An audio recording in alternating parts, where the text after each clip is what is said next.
What's up guys? Nandito na yung project natin na Toyota Hiace GL Grandia. Tingnan mo naman guys, napagawa siya ng seat cover, meron siyang libreng engine bay cover. Ayan ha, napakaganda. Tingnan nyo guys.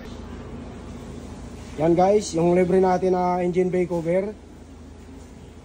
Napakaganda na kombinasyon. Tapos may tatlo siyang bottle holder. Ito yung seat cover na pinagawa nyo guys. Original cutting na beads. Yan, napakasulit ng pagkakagawa nyo guys. Napakaganda ng kulay. Maliwanag sa mata. Ayan guys oh. Yan yung panglikuran. Tapos ito guys, yung kinabit natin na wood flooring. Napakaganda ng wood flooring natin. Tingnan nyo naman guys kung gaano kalinis yan. Ayan side nya. Dito. Tapos, nilagyan din natin yan. Yung stepboard nya.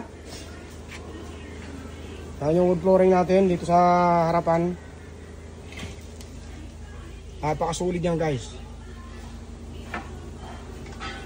Tingnan mo naman guys ha.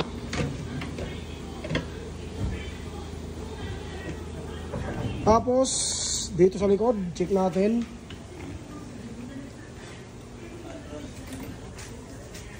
Ayan yung likuran. Naka-wood flooring dito sa likuran. Tapos ito yung spare tire, ang tanggal. Check natin dito guys, sa harap. Tapos yung sidings. Ayan guys oh. Ilagyan natin yan ng sidings na diamond design. Tapos ito yung harap. Meron din yung libre na neck pillow, 2 piraso. Napakasulit guys. Tapos naka-sidings din doon sa kabilang side. Kita nyo naman guys, naka-sidings din yan.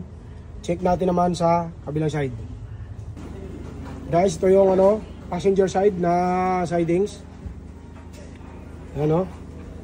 Diamond design, napakaganda. Tapos ito yung side na passenger. Ano? Nag-iiba lang yung kulay niya, pero kulay beige yan. Napakaganda niyan. Yung unit natin, automatic na Toyota Hiace GL Grandia. Ayan guys. Ano? Tingnan nyo naman yung flooring. Oh. Kita nyo yun guys, yung flooring. Ayan. Tingnan mo naman guys kung gaano kaganda. Napakasulit ng pagkakagawa natin dyan guys. Kung gusto nyo magpagawa ng ganito guys, message nyo lang kami sa aming Facebook page, kung Rolls Garage. Stepboard, nilagyan din natin yan.